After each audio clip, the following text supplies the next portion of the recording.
hello, and welcome to the show with Wrestling with Entertainment, the only audio experience on the web today. The trusted choice for interviewing all your favorite wrestlers every Tuesday and Wednesday on YouTube.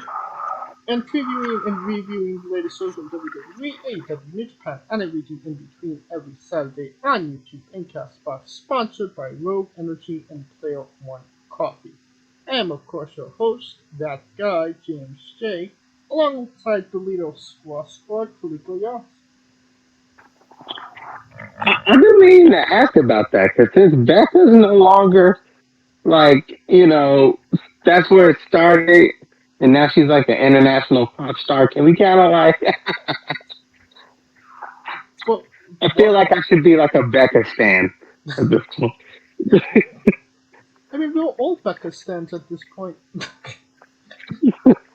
Exactly right. I literally heard that she was going to open up she's going to be the halftime show at the Super Bowl. You know what? Considering that Taylor Swift turned it down, who? I mean, she's bigger than Taylor Swift, right? Fuck yeah. Does Taylor Swift have any numbers in her name? I think not. She just And not. and of course the American Scooter Dust, who is not here with us tonight. It was a good week for Wrestling Wit as we interviewed Austin Lane on Tuesday and Jack Talos on Wednesday. Two incredible interviews. Very different as well. But they they're talked with a lot of great content, a lot of great stories. Um, and I cannot recommend them enough. So go into the archives and check them out. This upcoming Tuesday, we got Lumberjack Larry Woods. One half of the Rads tag team with Rich King, one of our favorite promotions, Love Pro Wrestling. And we talk about Love Pro Wrestling, going to Wrestler's Court, turning face, winning the tag team championships, losing the tag team championships. If James Storm was a part of that, and a hell of a lot more. It's definitely one of it's up there with some of our greatest interviews. And this upcoming Wednesday, we got Big Mac, Terry McDonald, uh, another great interview from the UK, and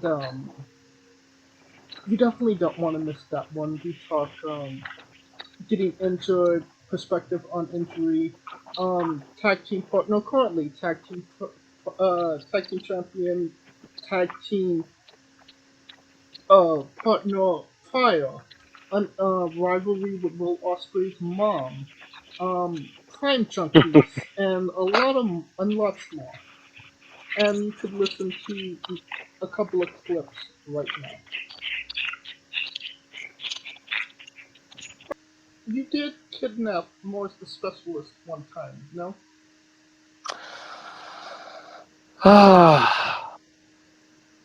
Yes, we did. Um, but they got the revenge by kidnapping my car and walking from Innisfail to Okotoks. Well, that's a couple-day process, and I had to run. And you know how great my cardio is? Absolutely garbage. And then I had to walk from Okotoks all the way back to Edmonton. Like, that was a week process. So, and then not only they were kind enough to give me my car back, but they changed the horn. I had a Whistling Dixie horn, and all of a sudden now it's their emergency air raid alarm now that Seven uses at the beginning of their music. Like, frick off, Leahy. Like, I don't need any of this garbage. That's legitimately your air horn, your the Whistling Dixie. Yeah, that's that horn. Whenever the car is in any episodes of Tales from the Undercard, Yeah. um, whenever that horn goes off, that's my legit horn. Wow, I totally thought that that was a sound effect. No, one of my best friends a couple years ago ended up getting it for me randomly on from Amazon, and he's like, "All right, this is going to take half an hour to install," which honestly it took like half an hour, and yeah, it's been great. The unfortunate thing is, if I'm driving and someone in traffic kind of pisses me off or anything like that, I can't actually honk my horn because how can you take someone seriously with that? So, the Kanye West fan club was not a choice you decided on? No, I mean don't get me twisted. Yeah, I love Kanye West. I love his music. I think he's great. Uh, I've got gear inspired by his graduation album. Ryan's got gear inspired by his My Beautiful Dark Twisted Fantasy album. So generally, when we tag together, we'll throw them on as kind of like a matching set in a sense. I think for one that makes us, it takes away our individuality. We are fans of Kanye West, but at the same time, Kanye West is a fan of many people, and his albums aren't called the fan album of this person. So it didn't feel like that, and especially with a lot of the controversy that was going on surrounding his name at the time. There was no chance I was coming out of the show as the Kanye West fan club. That was not going to happen. I like the music, but sometimes the stuff coming out of his mouth, nah, mate. Nah, sometimes genius, sometimes no. And I think marketing ourselves like that was wrong. I put my gear on the shelf for a little bit. I thought I'll go with the Dave gear, the Psycho Travel one. I don't want that controversy. And you know what? He's apologized for some of the things he said. And I think his image has kind of gone back to where it was before, because everyone knows Kanye's a crazy guy. But yeah, that was never something. That was more of a joke. We was never gonna be the Kanye West fan club, unfortunately. Right. On the 29th, we got Layla James. On the 30th, we have Ryan Cohen. And on September 5th, we have Kristen Stone. Now that we're done putting ourselves over, it was a great day for wrestling because we are wrestling with the news. Not a great day for Cash Wheeler as he was arrested, I believe, yesterday for aggravated assault. Did you happen to check this out, Kaliko? I mean, I checked the headline. Aggravated assault. It's one of those things. It's like, okay, was it in retaliation? This is where it's just like, okay, I gotta sit back and get the story straight and see what the whole thing is. Because was he defending himself?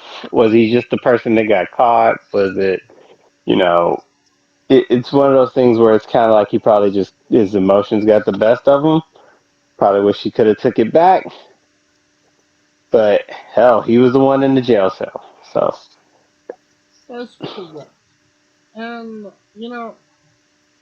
for Cash's sake, I hope that this is just, a misunderstanding and that the guy that is alleging these things is maybe, you know, trying to get something out of it. Because having met Cash and knowing a lot of people that have met Cash in the past, he's a hell of a nice guy. And this right, so seems like so out of character for him. right, and that's what I'm saying. Like it could be just something where everybody's got a limit. You just gotta everybody's a killer, and you gotta push them to the limit. Everybody's got a limit, and maybe it was just the wrong day, wrong time, or maybe nothing at all, and the guy's just blowing it up. I mean that. So I mean, nowadays more people want to be known for getting ass whooped by somebody than actually, showing love because it's easy. And I can't believe I'm phrasing CM Punk here. It's easy when people show you love, and you kind of be faceless in that manner unless you just uberly stick out, right? Yeah. But it's easy to be the motherfucker that fucks around and finds it out. Excuse my French. But could be one of those. I mean, it's definitely an interesting prospect, as Elvis was the one that caught him.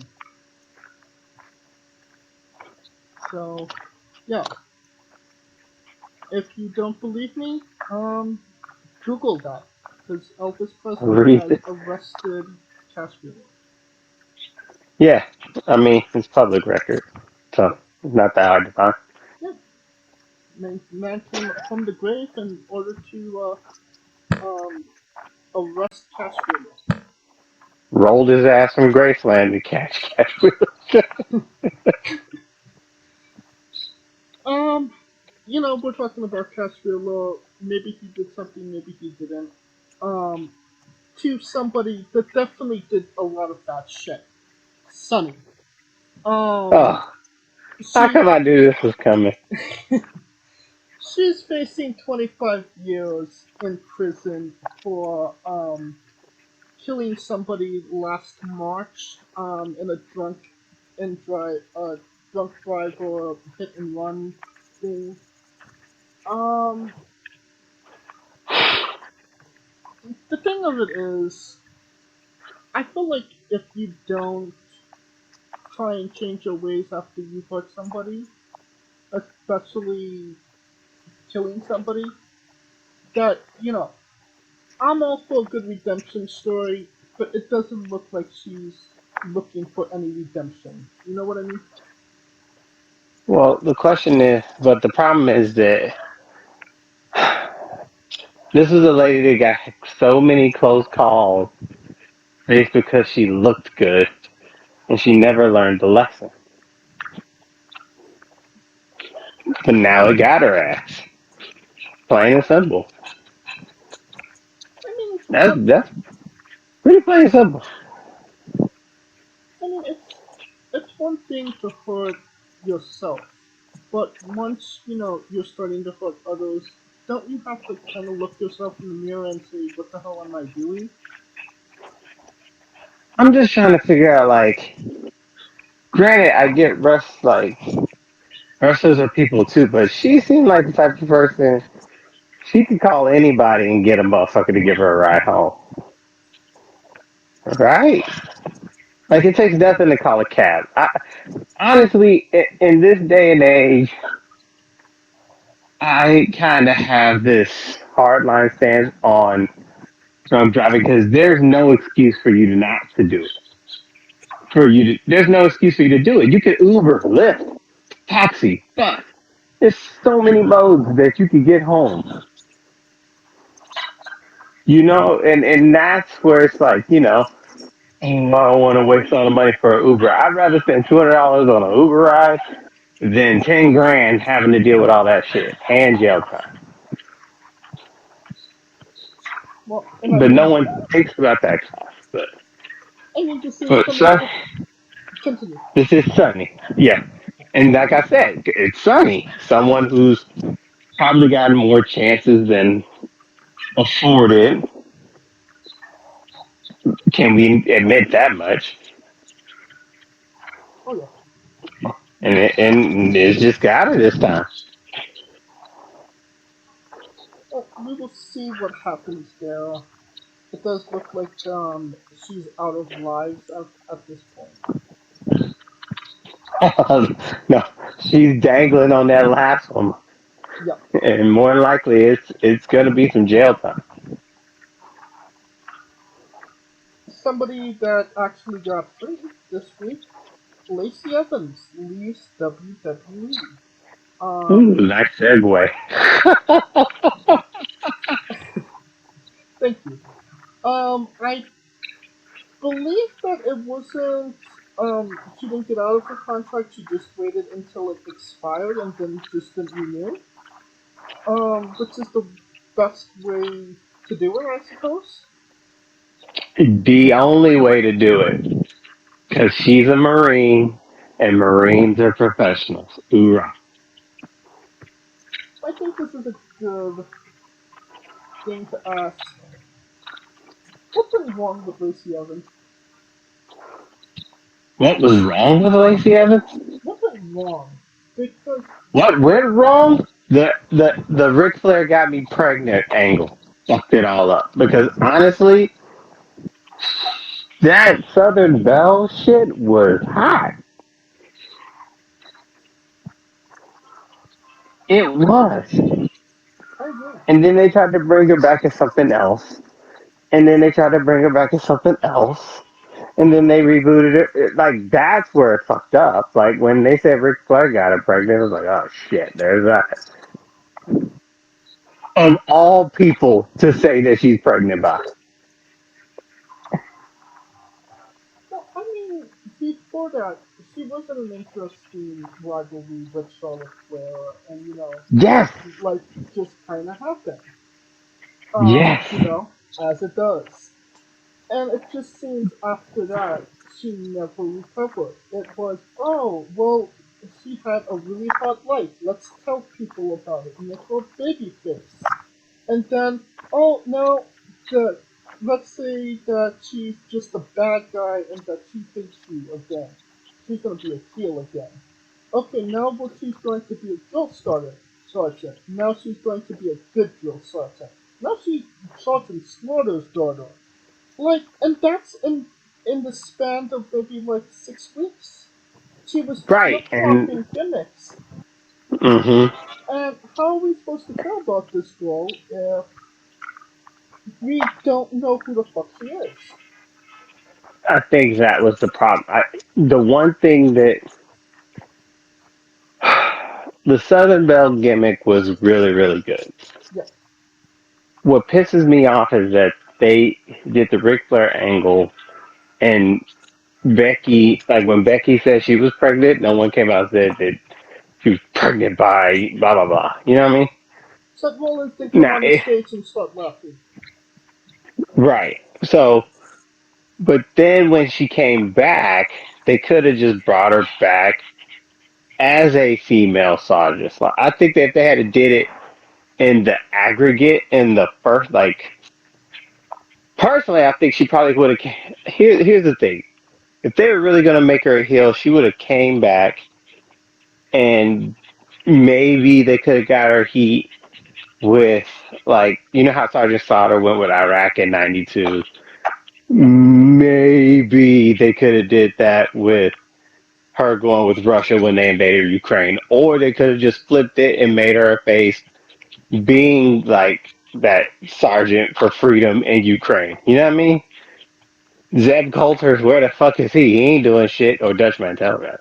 But he ain't doing nothing, so you know what I mean? You Right. could have got a mouthpiece for her or something, you know? But I just think it's just the case of they they swapped her so many times that we couldn't even keep up with her identity. Right. And that's where it's bad. And it's not, and that to me is no fault of her own.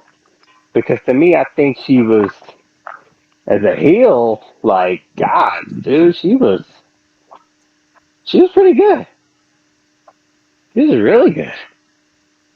I think the lady gimmick, the Southern Belle, whatever you want to call it, you could you could you know inspect it and analyze it and literally put a you could find her in the dictionary of wasted potential because It was. that could have been a major gimmick and storyline for many years to come, and she could It have been in the running for Becky, Charlotte, Asuka in that gimmick as the lady, go pushing it forward, going harder with it, but it just never manifested. And like you said, it got her. She got kind of caught in the middle with it. pretty much. I mean, because especially considering how she was. Now, the one thing I didn't like about it is that they tried to make her more risque, burlesque with it, kind of like pinup girl, rather than being like, because I think the heel work that she was doing when she was more conservative in her mind frame was actually the right move. Because all you nasties trying to touch me, and you know what I mean. Right. So it worked, but I mean, I met her before. She's such a sweet person. Plus, she's a Marine, so we Right. always that's the homie. That's my sister in arms. So Well, just in arms or not, do you think that, maybe her outlook on life kind of outside of the ring maybe put her in some hot water with WWE? She's been somewhat outspoken of saying that people with autism is a myth and depression is a myth and liking posts and reposting things of that nature. I mean, if that was the case, they would have kicked her a long time ago. They would have outright fired her. Right. Because remember, this is the same company that fired a lady for allegedly shoplifting at Walmart, only to find out she wasn't shoplifting at Walmart. Then they brought her back, and then they just fired her again. I remember she getting fired for it. I just remember. I think she got suspended at least. No, the remember she got fired. Then they brought her back. I remember that story. Emma, man, did her dirty. Well, somebody else's contract is expiring soon, and that's Edge. His last official match for WWE is the one against Sheamus, I believe, yesterday. Um, and as of this recording, he has not signed a new contract. People think that he might be going to AEW. I think that's fucking insane, if I'm being Stupid. honest. That's stupid. Because why would he go? It makes no sense for him to go. What is he going to achieve there that he hasn't achieved in WWE? Exactly. If the match with Sheamus is his last match, and he just ups and retires, good way to retire? Question mark? Uh, I remember he had that video saying that he wanted to win the world title before he retired. But hey, not everybody can go out on a good note, right? I mean, it's kind of like a full circle moment. It started with Sheamus, it ends with Sheamus, in a way. So that's how it usually goes. Kalika, you're going out. You're like really far away. Kalika, you there? Oh yeah, I'm here. There you go. So, Oh, what was the last you heard? the last thing I heard was me saying that, full circle moment against Sheamus. Good. Good way to retire. True. But I mean, he just not everybody can go out on a good note. He's still a legend. He's done so much, and I mean, guy's a good one. He's a good one. So he came back. I think the biggest thing was for him to come back and end it on his terms. That probably meant more to him than anything. Right. I mean, I would personally feel maybe a WrestleMania match would be a way to go out, especially coming up on 40. Um, but and considering what a clusterfuck his last WrestleMania match was at 39, Um, It wasn't really a clusterfuck more so than it. That storyline was so long, and it wouldn't have mattered had Finn beat Edge a couple of times, that we might have had invested in it. But that's no fault of Edge. I mean, fault of booking. I mean, it was just a bad spot that went wrong, and that kind of derailed the whole match. Right. But Right. Um, a little bit more news. Last Saturday, CM Punk decided to take the mic and take a shot at Hangman Page in front of the crowd. Um, I'm paraphrasing here, but basically he said that he went to the supermarket and he found out that why they call him Hangman Page is because the peg that holds all of the Hangman action figures is full.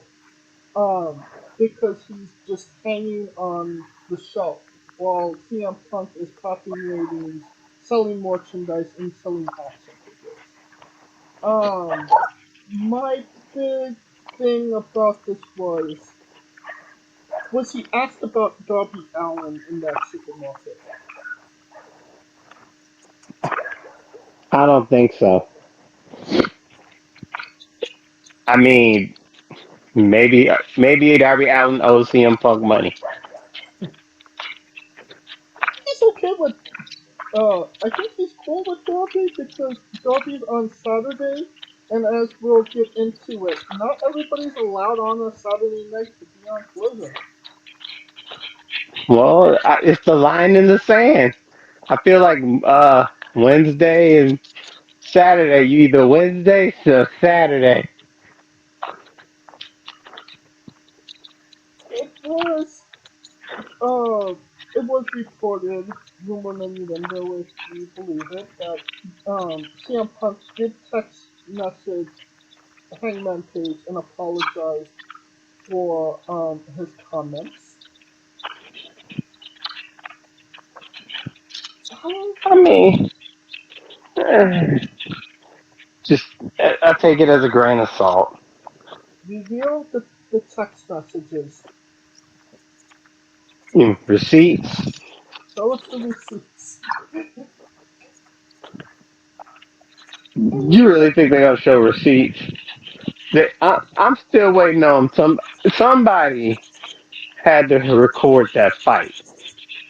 Nobody has came up with the tape. That's the receipt I'm looking for. you could just make the argument he was just in a bad mood that night. Kind of took it out on Hangman because there was a Hangman sign in the crowd. Um, that being said, there was an altercation with CM Punk and Brother Ziggler, Ryan Nemeth, in the back, where he told him, "Do we have a problem?" And then Nemeth was sent home.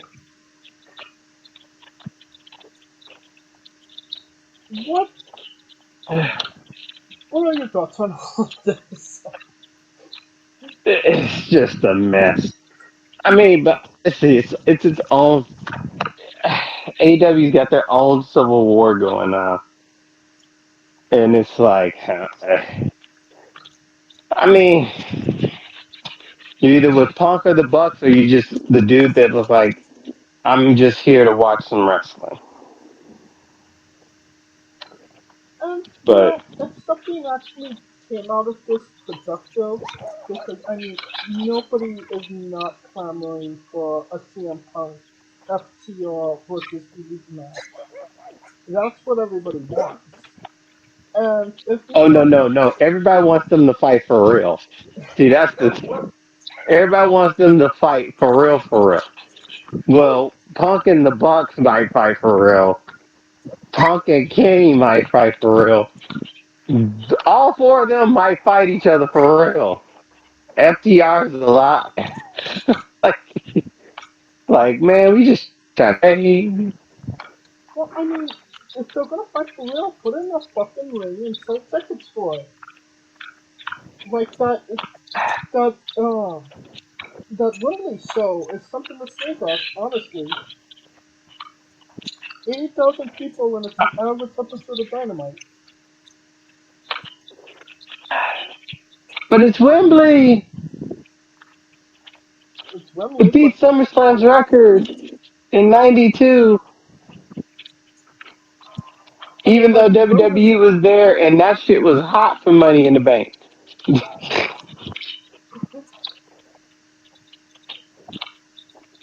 it just seems, and apparently Christopher Daniels and Matt Hardy wasn't allowed on Saturdays.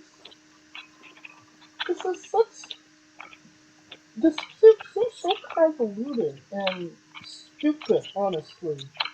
It's literally, it's like literally they gave CM Punk his own show so he could perform in top ratings and keep them happy, while they do the other show that's not doing so great because it doesn't have CM Punk on it. It's just so stupid to me. It's only stupid to us because it doesn't make sense. But then again, I mean, think about it this way. Tony Khan is not going to let CM Punk walk No. without a return on his goddamn investment. Because at the end of the day, I'm pretty sure it took some fucking cash to get that motherfucker there. Or to get Punk there. So you gotta ride it. Good, bad, or indifferent. Now that in turn makes the Bucks, the Bucks and Kenny feel some type of way, but that's just how it is. And the fact that they won't work together, maybe it was best for them to split apart because it seems like no matter what, Punk is not gonna stop his truth from being told But or stop his version and his perspective. And it seems like the Bucks are not gonna stop their perspective, even though they haven't said anything. it doesn't seem like they But the are. fact that they all resigned when they easily could have left says something, that they're not going out in the win. I think that speaks more towards Tony Khan not wanting them to leave more than them staying. Because you can't make a motherfucker stay. You can't make nobody stay. If you throw a shitload of money at them, And what is a shitload of money to the Bucks? from what I heard, what rumor and anyone though, it was NBA type money. What, like, define NBA money? Because NBA money, the veteran minimum is 5 mil. So are we talking like uh max, like Jalen Brown 300 mil territory, or are we talking a NBA vet minimum? I have no idea. Yeah,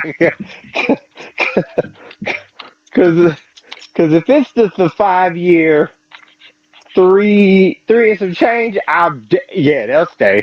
But if it's like 5 years, 3 years 12, eh, see, that's the only reason I ask because I know the NBA. I know NBA money. I'm like, what, like 6 figures? Like 7 figures? Or not even 7 figures, like 9 figures. Well, 9 figures to 8 figures? continuing on the But CM Punk path of destruction, um, Ring of Honor is doing Death Before Dishonor. Maybe it was last week. Maybe it's this week. I have no idea. I don't follow Ring of Honor. But the T-shirts that were printed, there was an error on them, CM Punk took to social media to take a shot at that. And who is in charge of the merchandise in AEW? None other than Dana Buck, Matt Jackson's wife. Um, People are saying that he took a shot at Matt's wife in order to get at the Bucks. Um, yes, no, or are people just making more about this than it actually is? I.e., Dave Meltzer.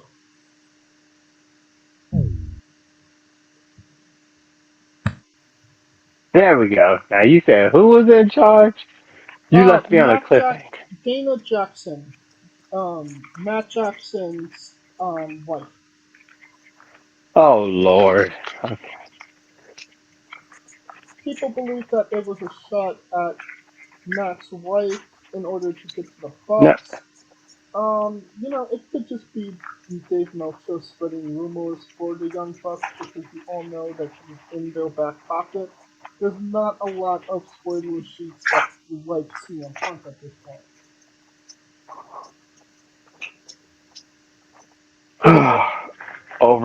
over, over, overthinking. Next.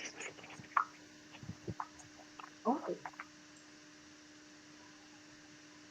Do you think that this is just going to go to the point where one of them is going to leave and then we're going to find out what happens? Or do you think that we're actually going to get a payoff for this?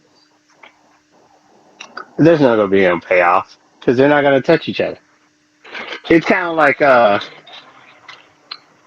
Britt and Rosa. They'll work in the same company. That don't mean that they have to be in the same room. Alright, So that's where it's gonna be a big difference. Like they didn't put them both away. alright. Well, I think that will do it for news for now. And now a quick word from our sponsors.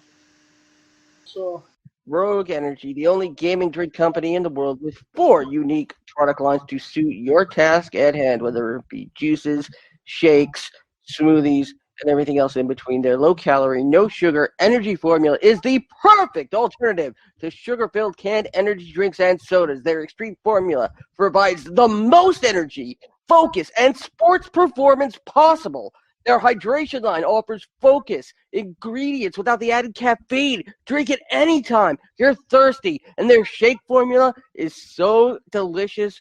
Who doesn't love a cookies and cream, 0 calorie energy milkshake? First and foremost, they've designed every Rogue product line with performance and effectiveness in mind. It is critical that you look at the nutrition panels of drinks when comparing options. There are countless off brands out there that are presenting low quality, poorly dosed formulas that amount to expensive caffeine water. Every formula they produce is designed with optimal levels of high quality ingredients. Additionally, you won't find a powdered gaming drink brand that dissolves better. No need to have chalky textures in your drink. Their taste profiles are unmatched, specifically designed for gamers, athletes, students, entrepreneurs, people with hectic schedules, individuals with low energy, podcasters who can't shut up, people who are health conscious, and so much more. Great as both a pre-workout and as a coffee energy drink replacement. Specifically designed every Rogue product line to be the best gaming drink on the planet. Rogue energy, more focus, more win. use promo code WRESTLINGWITHE for 10% off your next purchase. And we are wrestling with New Japan Pro Wrestling's G1 Climax 33. It was last Sunday, August 13th. It took place in Rokugodo Sumo Hall. Attendance was 8,283.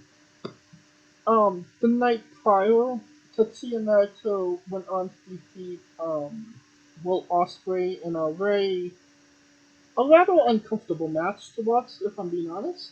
and Okada beat Evil. Like, that's a shocker. We'll talk about the last night of the G1, but let's talk about those two matches, the semifinals first. What do you think about those two matches? Let's start with Evil and Okada. Luca. I mean, that was a no-brainer. We kind of knew what was going to happen. See, that's why I was like, once Evil beat Sonata, why does he need to beat Okada? It makes no sense. I mean, he's Because he's already got the title. He's already got the title shot, so he's not gonna. He wasn't gonna beat Okada. So, I mean, I mean, it was pretty cut and good. dry. It was a pretty much, a House of Virtual match, like, we all know. Yeah, run of the mill, what we all know. But Okada was gonna win it. We called this last week or 2 weeks ago. Was it 2 weeks ago or last week? I think it was last week, yeah. And then Osprey Naito.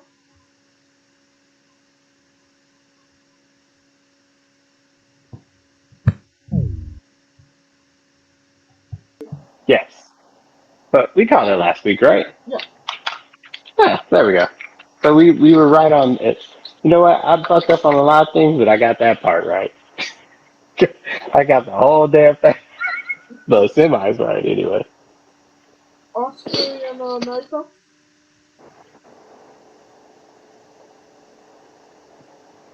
What are your thoughts on Osprey and Naito? Really good match. I mean, it made Osprey look like he was gonna be it, and like I told y'all, the guy. I think Omega is gonna be the only Gaijin to win the G1. Oh yeah. No other Gaijin will win it. I mean, They'll win New Japan. unless Kenny They could Omega win comes in like out of nowhere and decides to be half Japanese at this point, um, then maybe. pretty much. I mean, he's adopted. He's basically the adopted kid. Yeah. The foreign exchange student that everyone really loves there. But that brings us um to the last night of the G1. We got Oscar Lube and Toriano. They lost to Kaito Kiyomiya and Riho Iowa in 7 minutes and 47 seconds. We got Grandmaster Wado, Shota Uno, Tomahaki Homa, and Yuji Nagata. Um, they defeated Yagamishi, Renarita, El Desperado, and Suzuki in 8 minutes. Third match, Yo, Eddie Kingston, Tomohiro Ishii, and Hiroshi Tanahashi defeated Tiger Mask, Satoshi Kojima, uh, Hiroshi Tenzan, and Togi Makabe in 9 minutes. More matches. Match 4, uh, Bolton Alleg, uh, Rizusuke Taguchi Yoshihashi, and Hiroki Goto. Yoshihashi, Kalika. Fuck Yoshihashi. They lost to Fujita, Shane Hayes, Mikey Nichols, Zack Sabre Jr. in 10 minutes. Shane Hayes pinned Goto, so they get a tag team title match. Then we got Jado, El Phantasmo, Hikuleo, Tangaloa, and Tamatanga defeating Gabe Kidd, Alex Coughlin, Chase Owens, Kenta, and David Finlay. Then we have Bushi, Hiromu Takahashi, Yoda Tsuji, Shingo Takagi defeating Hanai, Great Khan, Jeff Cobb, and Will Ospreay. Yoda Tsuji pinned Will Ospreay in 10 minutes. And then we have Duki, Kanemaru, Taichi, and Sanada losing to Dick Togo, So, um, Dick to go. yeah, Yujiro and Evil in 10 minutes and 24 seconds. So defeated Taichi. Evil crucified Sonata. It was a whole ordeal. But how do you feel about the lead up to the main event? All those matches. Really don't matter because everybody knew what they were there for. Naito, Okada, because they kind of had a history, which makes it funny because Okada was the winner. Um, Okada was also the reason Naito kind of won a G1 and it got downgraded. Yeah, there's a bunch of shit there. Oh yeah, I think it just gave us direction of where they're going to the Destruction Tour. Obviously, Shane Hasten, Mikey Nichols is fighting Yoshihashi and Goto. Um, Hmm. Tasmo and Hikuleo are fighting the War Dogs. Yoda Suji is getting a title match against Will Ospreay. That was a Hmm. big thing happen. Will Ospreay changed the United States Championship to the European Championship. How do you feel about that? Some old Lance Storm shit right there. But shout out. But it works. I mean, it works until they get Osprey Omega 3. But I think the biggest setup is going to be what happened after, well, the result. It's Naito, after Naito beat Okada, which is Sonata having to go through his past to get to his future, Right. which to me is a great story. I mean, granted, people keep saying that his title reign is lackluster, but I think the reason it is because it's meant to set this part of it, and this is what his reign is going to be defined by, not so much the fact that he won it, the fact that he's going through people he has no grudges with, but he needs to show that he's not that person because it's not like he left and betrayed him. He still has affinity for them, so it's So tough. It's gonna be a tough. you're pro United Kingdom Championship over United States Championship. The United Kingdom Championship over the United States Championship, at this point, that thing probably has been defended more in Japan than it has in the United States. So, yeah. I mean, they might as well just call it the Kenny Omega we would have made you happy title. Yeah. I would agree with that. And that tells you how much influence Kenny had, boy. They were like, yeah, we'll make you this title. We'll have you win it in Long Beach, of all places. So, shit. So we'll be fighting Taichi for the King of Pro Wrestling title, and like you said, Evil is fighting Sonata. Um, it does seem like Sonata is going through the murderer's role of Lij. Before the G1, he wrestled Hiromu. He's Romu, which was a good one. he wrestled Yoda Tsuji at Dominion. Yeah. He's fighting Evil. Yes. I can't imagine there shouldn't be a single Takagi match after that, no? They had the chance to set it up. The G1 would have been the best way, but they didn't get bracketed. I don't think Shingo. This is more of the way this story is being set up is more between him and the OGs because Shingo was a late add on. But he was still side by side with Shingo in Osprey. He was, but the story is more about those people he got years with. I think the evil and Naito match are going to be the ones that mean the most.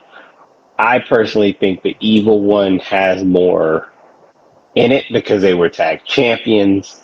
And every time that they fought each other, it always went windows to the wall. Even when they were tag team champions fight each other in the G1, they didn't give a shit. Right. So, I mean, We could both agree that he will always beat the shit out of Sonata, whether he was his friend or not. exactly. Consistent. Yeah. That brings us to the main event. Tetsuya Naito defeated Kazuchika Okada in 34 minutes and 18 seconds with a Destino. Um, like the Will Ospreay match, it was a little uncomfortable to watch because Naito Why?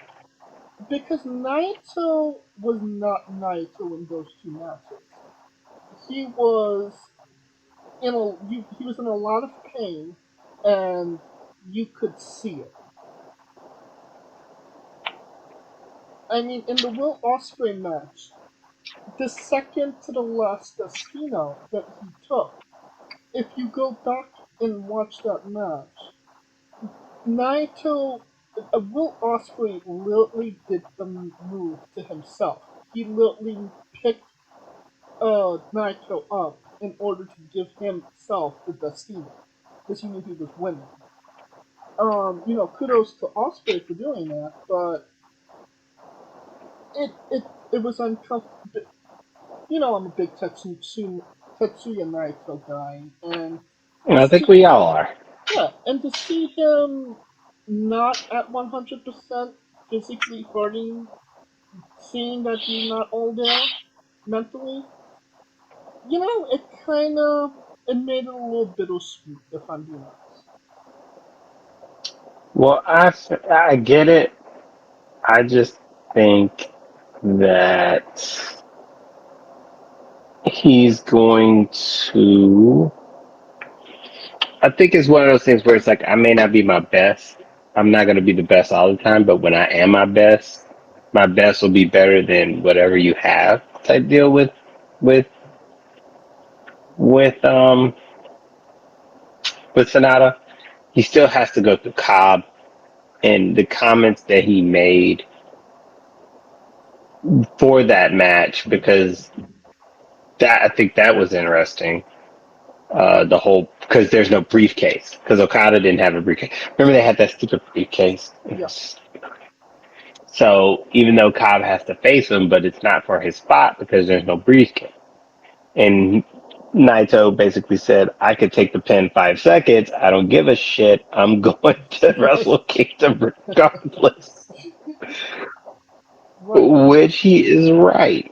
So I think it's a perfect setup for him to heal himself up, do a couple of tags, and when it's time to get it with Sonata, he'll be at least close to 100%, if not 100%. you're fully aware of all the eye issues Naito has faced in the past, correct? Oh yes, he's been battered for a longest. I'm surprised he didn't retire 2 years ago. Right.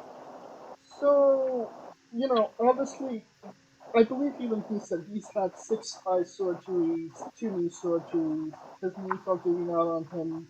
Yeah, the knees are the biggest because that he can't do just Destino without it. Right.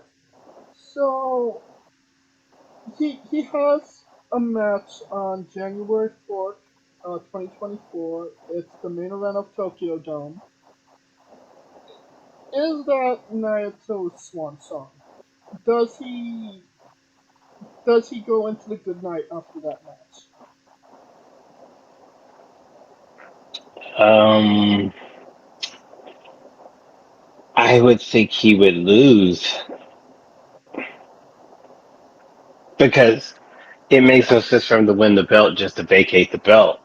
If you're gonna win the belt just to vacate the belt, you might as well have the motherfucker who's the champion win. I think he would drop So it the next month at what's the name of it? New Beginnings. Because I know that he did want to have a match with Hiromu Takahashi.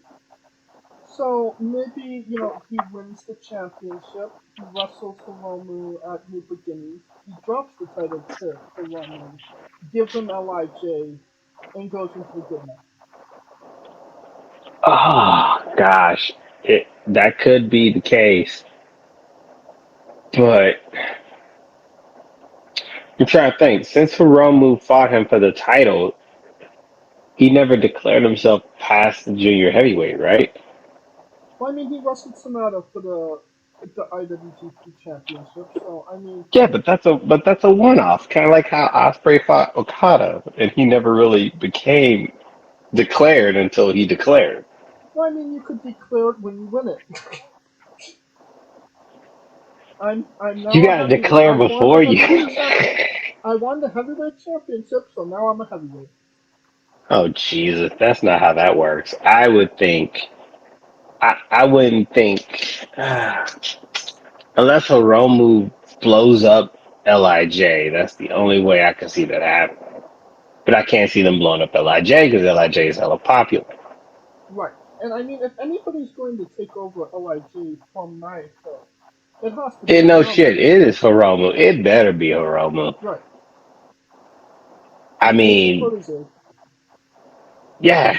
I mean, Sonata would have made a mean number two, but guess we'll never see that happen. Well, he's the number one of five guys. I swear, every time I hear that, I just think the burger joint. Just five guy focus. Yes, just Five Guys Burger. Yep. Them over expensive ass cheeseburgers. Anyways, um, uh, so yeah, where were we? Yes, so I, I have to see. I could see Hiromu beating Sonata before I see him beating Naito because I don't think Naito. I mean, until he says it's his swan song, I can't really put that in question.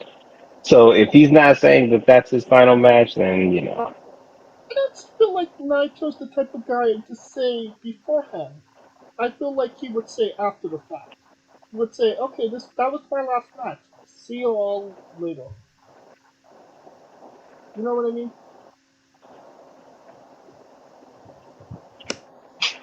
true, but it's I don't.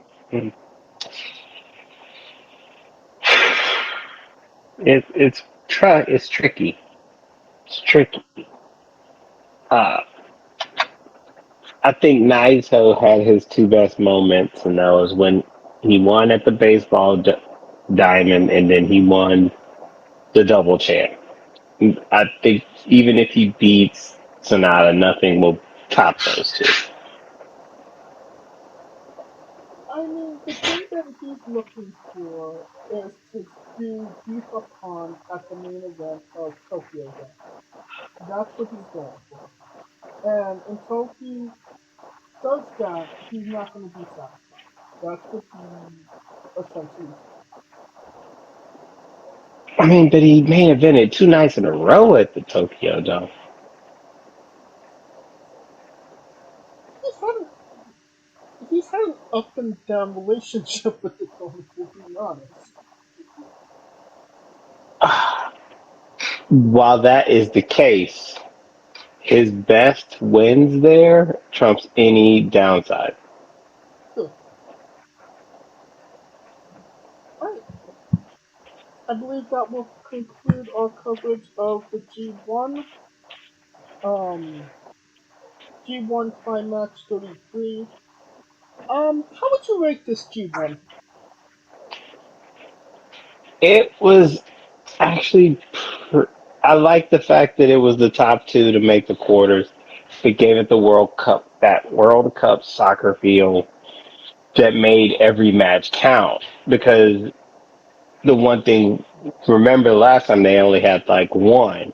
Right. So it was kind of like a foregone conclusion that one was gonna, who could win the block. So the two kind of made it a little bit more intriguing, especially in Block C, where it was like shit all over the place.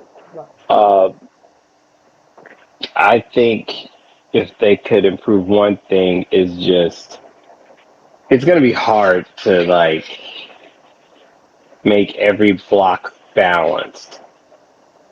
Uh, but I'm trying to think. We always had that block that was like a murderer's row, Oh yeah. and yeah, I think block D was murderer's row this year.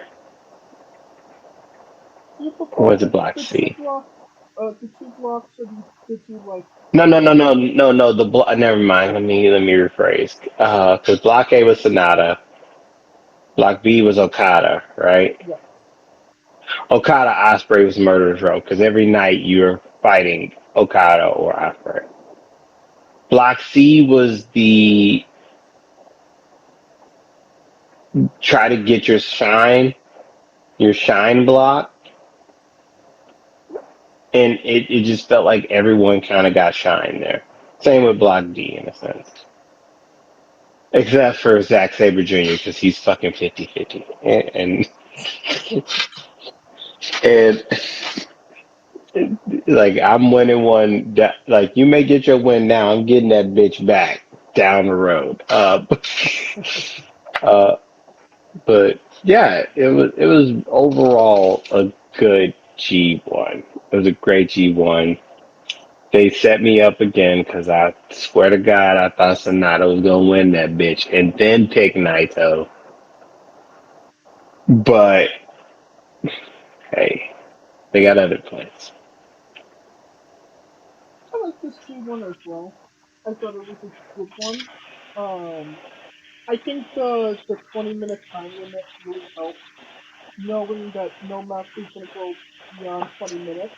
So you were looking at a 15-minute match every single match, which is a little bit easier to digest than 20-minute matches. Every Yes. single match. I think it was less predictable than other years. While also being predictable because I mean my guy won. I said Naito was gonna win and he won. Oh, Um, the boo hoo. and I Yes, do yes, your guy won. You get a cookie. and I do feel like um I do prefer the two block um format because it makes for more matches that you don't necessarily get to see often, while the full block kind of splits it out to, well, I can't see Naito wrestling Yoda this year. Why can't I see Naito versus Yoda Um, or Shingo or something like that. Just forcing guys to, wrestle where they wouldn't have necessarily got the chance. Right. Um, So I'm thinking next year maybe if they do two block. See, this gives them the chance to go. Okay, if they do indeed go back to two blocks, they can actually make it top four from each block, right, and that would probably make it a lot easier, like more of a round robin type deal. right.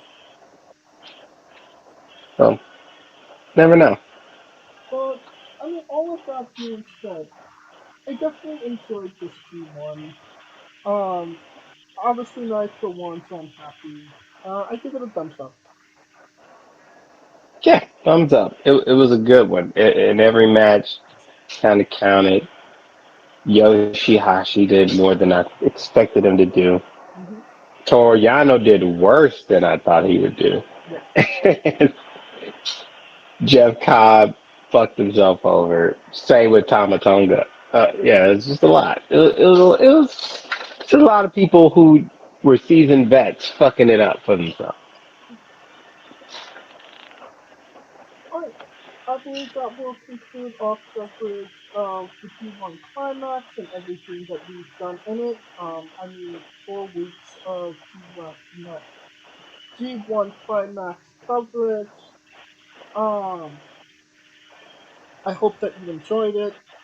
That'll conclude this episode as a whole. Join us next Saturday as we um, preview the clusterfuck that will be All In and All Out. Of course, thank you for listening. If you like what we're doing, please like, subscribe, comment. But I'm YouTube and Castbox.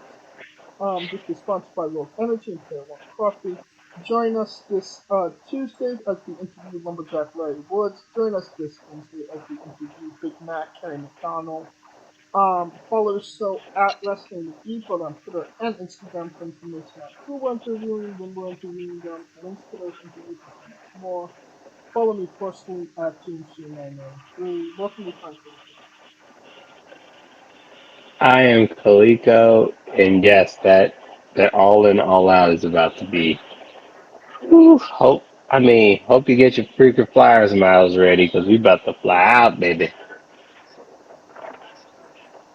And of course, you can follow Scooter Dust at Scooter Dust. Alright, for Kaliko Yachts and Scooter Dust, I'm James J, and this has been Wrestling with Entertainment. I mean, Sonata didn't get slaughtered, but did he get slaughtered? He kinda got slaughtered.